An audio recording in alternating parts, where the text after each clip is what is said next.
Hello friends, आपका स्वागत है आपके अपने YouTube channel A to Z NCERT facts में। तो रेलवे एनटीपीसी सीरीज जो हमारा चल रहा था, जिसमें CEN-1 2019 जो एनटीपीसी का एग्ज़ाम हुआ था, ये एग्ज़ाम हुआ था आपका 8/4/2021 को 10:30 से 12:30 तक की शिफ्ट में एनटीपीसी का एग्ज़ाम आपका ये सेंटर नेम है।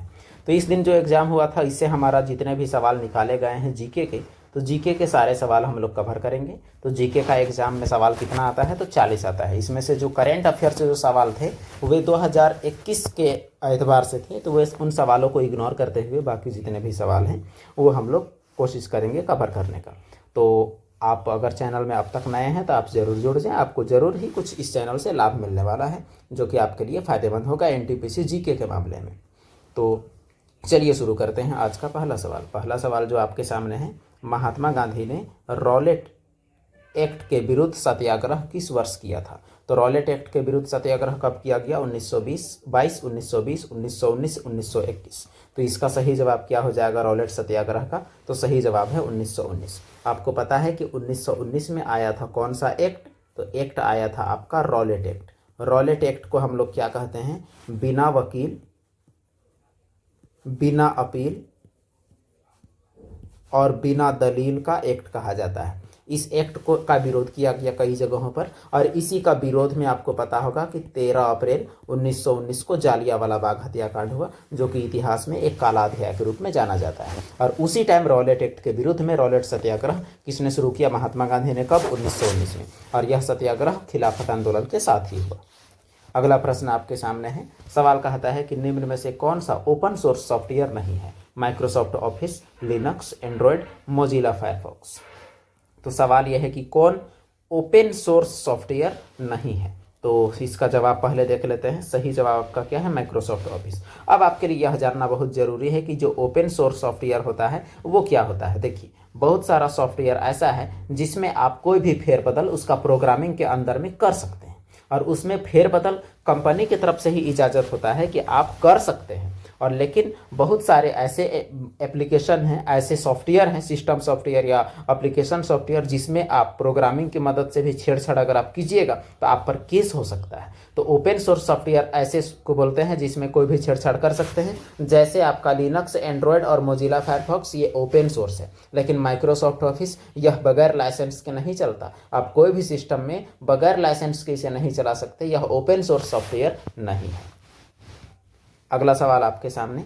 सवाल है, भारतीय संविधान के किस अनुच्छेद में जीने का अधिकार से संबंधित विवरण है? अनुच्छेद 21, अनुच्छेद 22, अनुच्छेद 24, अनुच्छेद 23। तो जीने का अधिकार से संबंधित विवरण भारतीय संविधान के किस अनुच्छेद में है? तो इसका सही जवाब क्या हो जाएगा? यह है अनुच्छेद 21। अनुच्छेद 21 में जीने का अधिकार है, राइट टू लाइफ। हालांकि अनुच्छेद 21 को सुप्रीम कोर्ट ने कई बार कई तरीकों से इसमें बहुत सारी चीज़ों को शामिल किया है, जैसे पोल्यूशन मुक्त हवा में रहने का अधिकार, साफ सुथरे वातावरण में रहने का अधिकार, फांसी के विरुद्ध, फांसी में देरी के विरुद्ध अधिकार। ये सभी आर्टिकल 21 में ही आता है। अगला प्रश्न सवाल है आपके सामने, बैंकिंग सेवाओं में कमी से संबंधित ग्राहकों की शिकायतों के समाधान हेतु भारतीय रिजर्व बैंक के द्वारा नियुक्त अधिकारी को क्या कहा जाता है? मान के चलिए बैंकिंग सेवा में कोई कमी होगा तो जहां हम शिकायत करते हैं वह अधिकारी कौन होता है? बैंकिंग आयुक्त, केंद्रीय सतर्कता अधिकारी, बैंकिंग लोकपाल या बैंकिंग लोकायुक्त। तो रिजर्व बैंक की तरफ से एक पद का प्रावधान है जहां पब्लिक शिकायत कर सकता है, तो उसका जो हेड जो होता है वो कौन होता है? बैंकिंग लोकपाल होता है। बैंकिंग लोकपाल शिकायतों से संबंधित अधिकारी होता है जो बैंकिंग रिलेटेड समस्याओं को दूर करता है। अगला सवाल आपके सामने है, मेक इन इंडिया के प्रतीक के रूप में क्या चीज से बने शेर को दर्शाया गया है? मेक इन इंडिया में आप देखते होंगे एक शेर बना हुआ रहता है, तो वह शेर किससे बना है? कील से, हथौड़े से, चक्रदंतों से या धनुषों से। तो वह किस चीज से बना रहता है? देखिए सवाल कैसा पूछ रहा है, तो सही जवाब क्या हो जाएगा? चक्रदंतों से बना हुआ होता है यह शेर।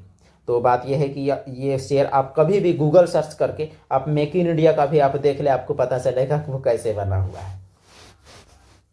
अगला सवाल आपके सामने, कालानुक्रमिक ढंग से यानी क्रोनोलॉजिकल ऑर्डर से, समय के ढंग से, समय के एतबार पर भारतीय स्वतंत्रता संग्राम के दौरान हुई कौन सी घटना सबसे पहले हुई, यानी क्रोनोलॉजिकल ऑर्डर में सबसे पहले कौन घटना हुई, सविनय अवज्ञा, भारत छोड़ो, असहयोग या जालियांवाला बाग हत्याकांड। तो देखिए सविनय अवज्ञा आंदोलन सब कब कौन हुआ, इससे पहले हम लोग देख लेते हैं इसका जवाब, जालियांवाला बाग हत्याकांड इसमें जवाब आपका कहता है। अब समझिए सविनय अवज्ञा आंदोलन कब हुआ है, तो यह हुआ है आपका 1930 में। भारत छोड़ो आंदोलन कब हुआ है, 1942 में। असहयोग आंदोलन कब हुआ है, 1920 से लेके 1922 तक। जालियांवाला बाग हत्याकांड कब हुआ है, तो यह हुआ है आपका 13 अप्रैल 1919 को। अब देखिए सबसे पहले कौन हुआ है, तो जालियांवाला बाग हत्याकांड हुआ है, यह जग जाहिर है, इसमें आपको पता चल गया और एक्सप्लेनेशन में।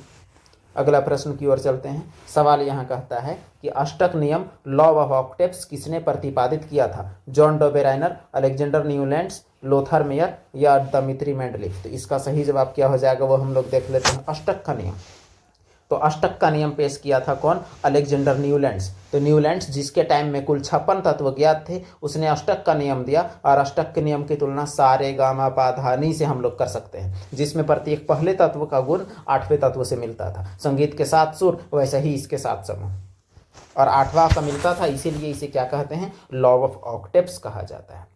अगला प्रश्न देखिए, भारतीय संविधान में शिक्षा को किस सूची में शामिल किया गया है। तो देखिए भारतीय संविधान में 12 अनुसूचियां हैं। ये 12 अनुसूचियां में जो हमारा 7वीं अनुसूची है, इसमें 3 प्रकार की सूची है अलग अलग कानूनों की। एक है सेंट्रल लिस्ट यानी केंद्रीय सूची, और एक है राज्य सूची यानी स्टेट लिस्ट, और एक है समवर्ती सूची यानी कंकरेंट लिस्ट, और एक है अवशिष्ट शक्तियां। तो अब सवाल यह है कि शिक्षा को कौन सी सूची में शामिल किया गया है, केंद्र यानी संघ सूची, या राज्य सूची, या समवर्ती सूची, यही पूछा गया है। तो सरकारी, समवर्ती, राज्य या संघ किसमें शामिल किया गया है, तो इसका सही जवाब क्या हो जाएगा, तो शिक्षा को समवर्ती सूची में शामिल किया गया है। यानी शिक्षा से संबंधित कानून राज्य सरकार भी बना सकते हैं और केंद्र सरकार भी बना सकते हैं। वैसे कानून जिन्हें शामिल किया गया है संघ सूची में, उसमें से कौन केवल कानून बना पाएगा, तो कानून बना पाएगा केवल कौन, सेंट्रल गवर्नमेंट। राज्य वाले में केवल कौन बना पाएगा,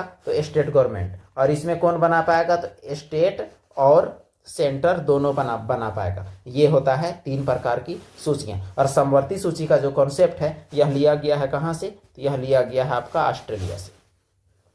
अगला सवाल, कजरी लोक नृत्य किस ऋतु से संबंधित है, बसंत, शरद, सर्दी या मानसून। तो कजरी लोक नृत्य किस ऋतु से संबंधित है, यह सवाल आपसे पूछा गया है। तो इसका सही जवाब क्या हो जाएगा, तो सही जवाब है मानसून से। कजरी लोक नृत्य मानसून मौसम में किया जाने वाला एक नृत्य है। अगला सवाल, मानव पूंजी परिवर्तन के लिए संधारणीय कार्रवाई यानी sustainable action for transforming human capital यानी साथ, इसका पूरा नाम साथ है, sustainable action for transforming human capital, यानी मानव पूंजी को एक लायक काबिल इंसान बनाने के लिए, एक रोजगार परख आदमी बनाने के लिए जो प्रोग्राम है, कार्यक्रम के माध्यम से किन 2 क्षेत्रों पर ध्यान केंद्रित किए जाने की योजना है, शिक्षा स्वास्थ्य, रोजगार शिक्षा, कृषि विकास, स्वास्थ्य या स्वच्छता। तो किसमें ध्यान केंद्रित करने से यह चीज होगा, शिक्षा और स्वास्थ्य। शिक्षा और स्वास्थ्य इसलिए पहले लोगों को पढ़ाना है, हुनरमंद बनाना है, और ऐसा हुनरमंद बनाना है कि वो स्वस्थ भी रहे। बीमारियां आदमी जो पढ़ा लिखा रहेगा उससे कुछ हो नहीं पाएगा, ये आपको भी पता है। अगला सवाल आपके सामने है, नोटा के विकल्प को कब भारतीय मतदान प्रणाली के हिस्से के रूप में शामिल किया गया। तो देखिए ऑप्शन आपके पास 2014, 2013, 2015, 2019। पहले जो ईवीएम मशीन जो हुआ करता था, तो ईवीएम मशीन में केवल उम्मीदवारों का नाम है, जैसे पहला, दूसरा, तीसरा, चौथा, पांचवा, यहाँ उम्मीदवार का नाम, यहाँ फोटो, उम्मीदवार का नाम, फोटो, उम्मीदवार का नाम, फोटो। अब देखिए एक उम्मीदवार और जोड़ा गया जिसको बोलते हैं क्या, नोटा। मान के चलिए इतना में से कोई उम्मीदवार पसंद नहीं है, तो आप किस में वोट देंगे, नोटा में। नोटा का पूरा नाम क्या है, none of the above, none of the above, NOTA, यानी नोटा में नॉन ऑफ द एबव यानी उपरोक्त में से कोई नहीं, ऊपर जितना भी आदमी है उसमें से कोई नहीं। तो भारतीय मतदान प्रणाली में इसे शामिल कब किया गया, ये है सवाल। तो इसका सही जवाब हो जाएगा 2013। कब शामिल किया गया, तो 2013 में। 2013 के बाद होने वाले चुनावों में, सभी चुनावों में नोटा को शामिल रखा गया। अगला प्रश्न देखिए आपके सामने, भारत में जैविक खेती के समर्थन हेतु सरकार द्वारा कौन सी योजना शुरू की गई है, प्रधानमंत्री ग्राम सिंचाई योजना, परंपरागत कृषि विकास योजना, मृदा स्वास्थ्य कार्ड योजना, प्रधानमंत्री फसल बीमा योजना। तो जैविक कृषि के समर्थन हेतु कौन सी योजना शुरू की गई है? तो इसका जो सही जवाब हो जाएगा वो क्या होगा? परंपरागत कृषि विकास योजना की शुरुआत जैविक खेती के समर्थन हेतु सरकार द्वारा की गई है। अगला सवाल आपके सामने, तूतीकोरिन थर्मल पावर स्टेशन किस राज्य में है? तमिलनाडु, कर्नाटक, महाराष्ट्र, तेलंगाना। तो डायरेक्ट आपको तूतीकोरिन के हिसाब से जवाब देना है। तो तूतीकोरिन कहाँ है? तमिलनाडु में। तूतीकोरिन एक बंदरगाह भी है।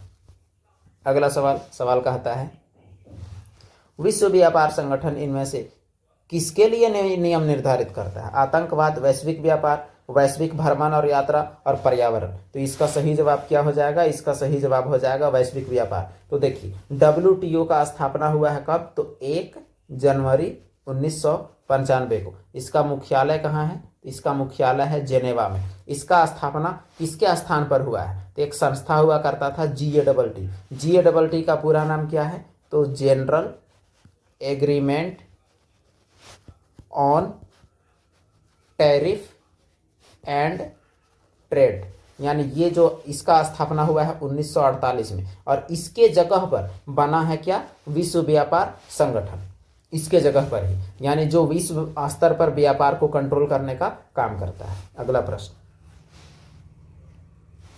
निम्न में से कौन सी विद्युत चुंबकीय तरंगे नहीं है? Radio, infrared, microwave, ultrasound. तो इसका सही जवाब क्या होगा? चलिए देख लें। इसका सही जवाब हो जाएगा अल्ट्रासाउंड। देखिए, जो विद्युत चुंबकीय तरंगे क्या क्या होती है? तो एक होता है आपका रेडियो वेव, और एक होता है आपका माइक्रोवेव, एक होता है आपका इंफ्रारेड, एक होता है आपका विजिबल यानी दृश्य किरणें, और उसके बाद एक होता है आपका यूवी रेज, और उसके बाद आपका एक एक्सरे, और एक क्या होता है? Gamma ray. तो इतने प्रकार के 7 प्रकार के क्या हैं? तो 7 प्रकार के विद्युत चुंबकीय तरंगे हैं। और विद्युत चुंबकीय तरंगे प्रकाश की चाल से गति करती है। प्रकाश की चाल से, ये आपको याद रखना है। तो विद्युत चुंबकीय तरंगे में अल्ट्रासाउंड नहीं है। अल्ट्रासाउंड क्या होता है? वो ध्वनि का भी एक प्रकार है। जो ध्वनि जो होता है हमारा साउंड का आवृत्ति के आधार पर 3 प्रकार होता है। एक होता है आपका इंफ्रासाउंड, एक क्या होगा? इंफ्रासाउंड, एक क्या होगा? ऑडिबल साउंड, और एक क्या होगा? अल्ट्रासाउंड।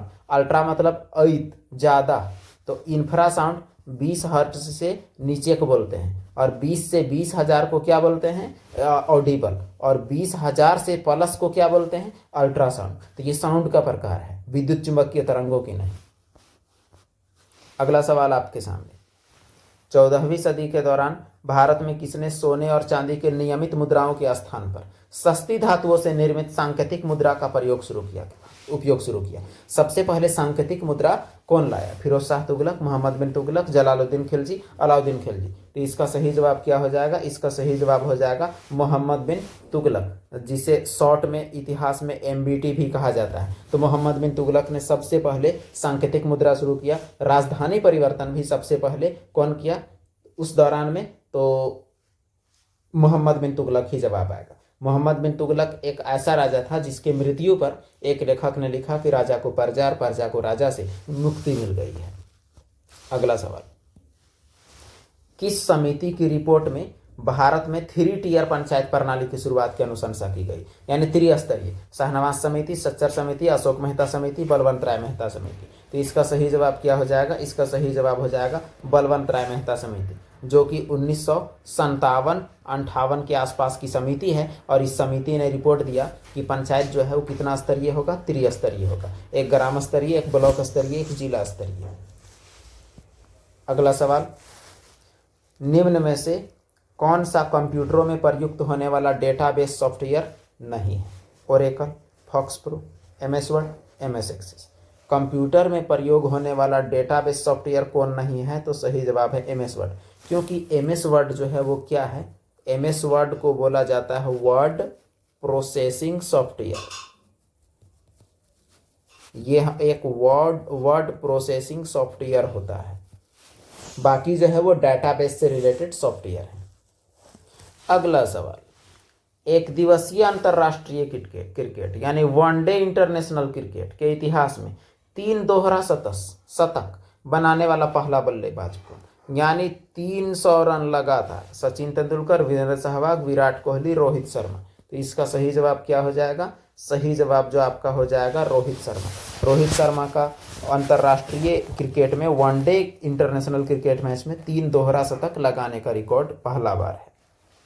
अगला सवाल, भारत के दूसरे चंद्र मिशन चंद्रयान-2 जो था, चंद्रयान-2 2013 आसपास का, द्वारा कितने पायलट ले जाए गए थे? 10, 12, 13 या 11? तो कितने पायलट को ले जाए गए थे उस दौरान? तो इसका सही जवाब है 13।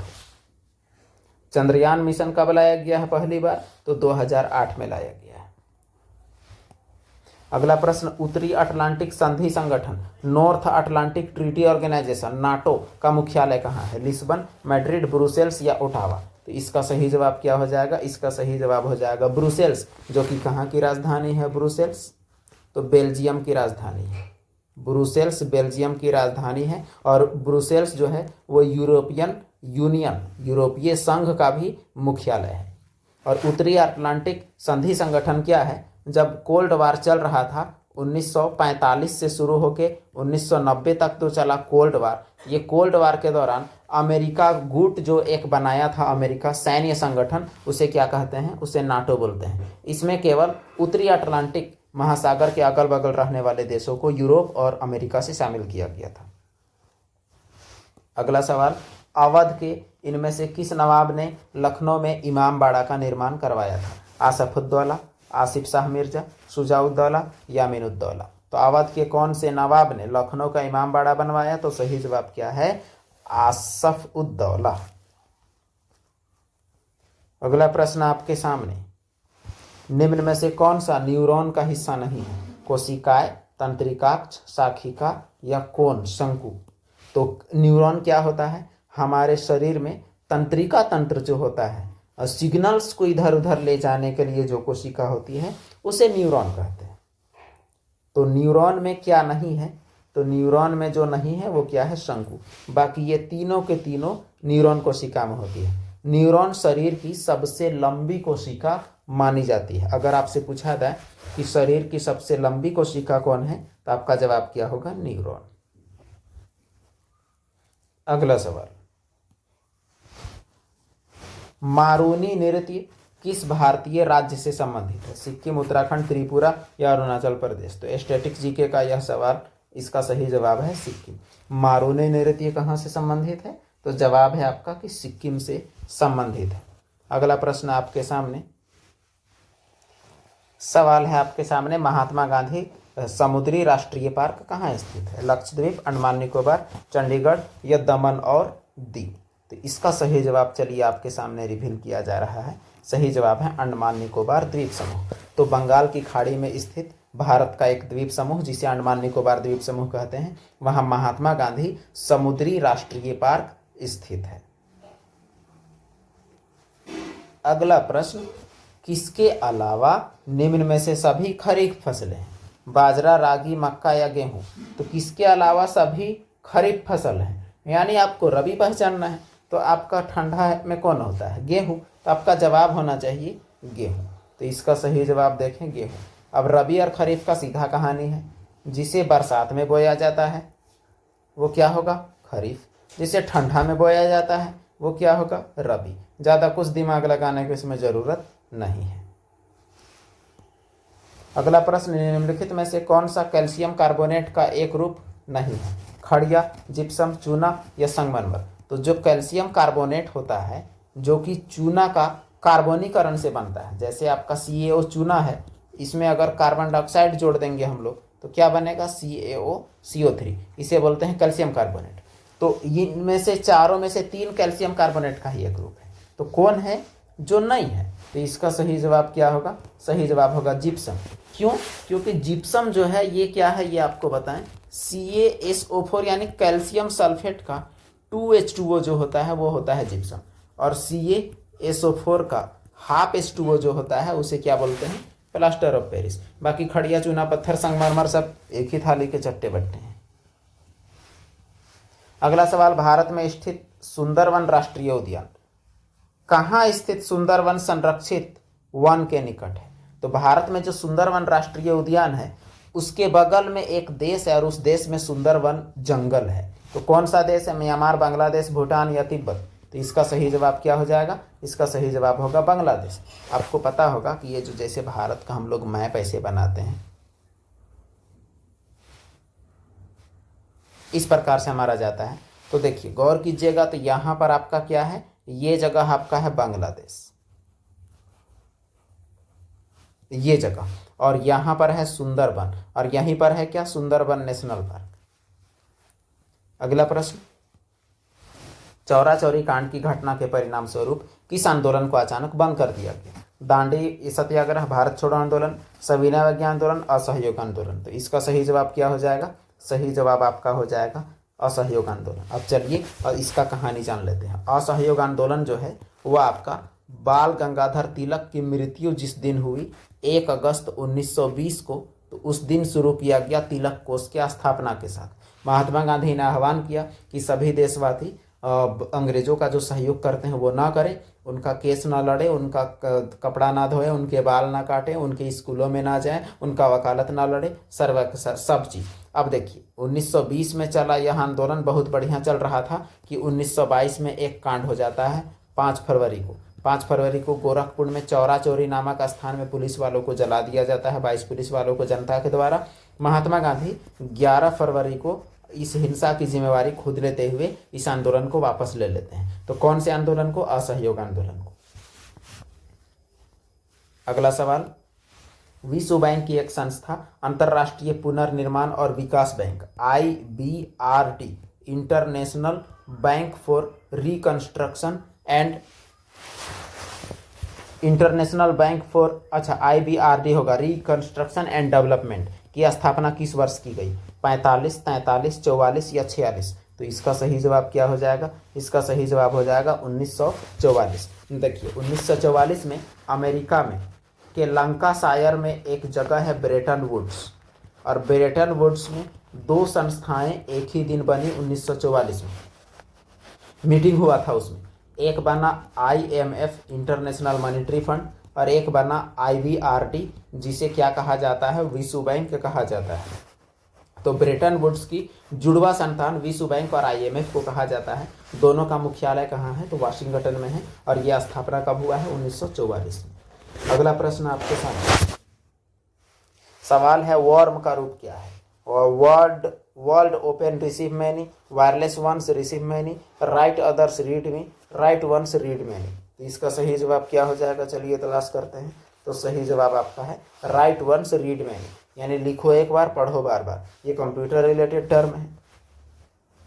अगला सवाल, प्रसिद्ध संगीतकार उस्ताद बिस्मिल्लाह खां किस संगीत वाद्य यंत्र से संबंधित है? बांसुरी, तबला, शहनाई या सितार? तो इसका सही जवाब क्या हो जाएगा? तो इसका सही जवाब हो जाएगा शहनाई। उस्ताद बिस्मिल्लाह खां कौन से वाद्य यंत्र से हैं? तो वो शहनाई बजाते थे। अगला प्रश्न, इनमें से किस शहर में संयुक्त राष्ट्र के सहायक क्षेत्रीय मुख्यालय नहीं खोले गए? जिनेवा, नैरोबी, रोम या वियना? यानी संयुक्त राष्ट्र के जितने भी सहायक संस्था हैं उनमें से किसी का भी मुख्यालय कहाँ नहीं है? तो सही जवाब है रोम। रोम में किसी का मुख्यालय नहीं है। रोम में ऐसे विश्व खाद्य संगठन का है, लेकिन वो संयुक्त राष्ट्र का नहीं है। अगला प्रश्न, डायलाइजर यानी डायलिसिस करने वाला नामक मशीन जिसका उपयोग रोगी के रक्त को साफ करने में किया जाता है, उसे कृत्रिम क्या कहा जाता है? आंत, हृदय, गुर्दा की फेफड़ा? यानी वो किसका काम करता है? तो वो काम करता है किसका? गुर्दा का। गुर्दा मतलब गुर्दा क्या होता है? तो गुर्दा आपका होता है किडनी, तो उसे आर्टिफिशियल किडनी भी हम लोग कह सकते हैं। अगला सवाल, भारत के प्रथम डिजिटल यूनिवर्सिटी विश्वविद्यालय का उद्घाटन कहाँ किया गया? महाराष्ट्र, केरल, कर्नाटक की दिल्ली? तो इसका सही जवाब क्या हो जाएगा? तो इसका सही जवाब आपका हो जाएगा केरल। भारत का पहला डिजिटल यूनिवर्सिटी का उद्घाटन केरल में किया गया। नेक्स्ट प्रश्न आपके सामने सवाल कहता है कि निम्न में से कौन सा खनिज दरारों और परतों से प्राप्त होता है? वेन्स एंड लोड से? सोडियम लवण, पोटास लवण, जिप्सम या तांबा? तो इसका सही जवाब क्या हो जाएगा? सही जवाब हो जाएगा तांबा। तांबा खनिज दरारों और परतों से प्राप्त होने वाला खनिज है। अगला सवाल, निम्न में से कौन नवरत्न कंपनी नहीं है? HPCL या रूरल विद्युतीकरण लिमिटेड, ऑयल इंडिया लिमिटेड या तेल और प्राकृतिक गैस लिमिटेड ONGC? तो इसका सही जवाब क्या हो जाएगा उस दौरान के अनुसार? तो सही जवाब है ONGC, ONGC नहीं बल्कि oil natural gas corporation limited, जी ONGC जो है वह नवरत्न कंपनी नहीं है, वह महारत्न कंपनी में आएगी। अगला सवाल, निम्न में से कौन सी सबसे ऊंची गैर एशियाई पर्वत चोटी है? Elbrus, McKinley, अकांकागुआ, Kilimanjaro. यानी कौन एशिया में नहीं है? तो एशिया में कौन नहीं है? तो एकांकागुआ एशिया में नहीं है। अब देखिए यहाँ सबसे ऊंची गैर एशियाई बोला है, यहाँ तो किलिमंजारो भी आपका अफ्रीका में है। तो इस प्रकार देखा जाए तो यह सवाल में थोड़ा सा गड़बड़ है। ऐसे सवालों को इग्नोर कीजिए, ऐसे सवालों में या तो सबको नंबर मिलते हैं या तो क्लेम करना पड़ता है। किलिमंजारो यहाँ अफ्रीका में है, एकांकागुआ यहाँ साउथ अमेरिका में है। तो ये रहा आपका, इसमें हम लोग किए अभी 38 प्रश्न, 40 के बजाय 38 प्रश्न हम लोग किए। तो 38 प्रश्न हम लोग किए 40 में, क्योंकि जो 2 क्वेश्चन थे वो आपका करंट अफेयर से संबंधित थे। तो वीडियो देखने के लिए धन्यवाद। आगे हम लोग मिलते हैं अगले वीडियो में। ये सभी वीडियो को आप जो बाकी चैनल में प्लेलिस्ट में वीडियो हैं उन सभी को देखें, आपको प्रीवियस ईयर का सारा आइडिया लग जाएगा कि जीके में क्या पूछा जा रहा है। धन्यवाद, फिर मिलते हैं अगले वीडियो में।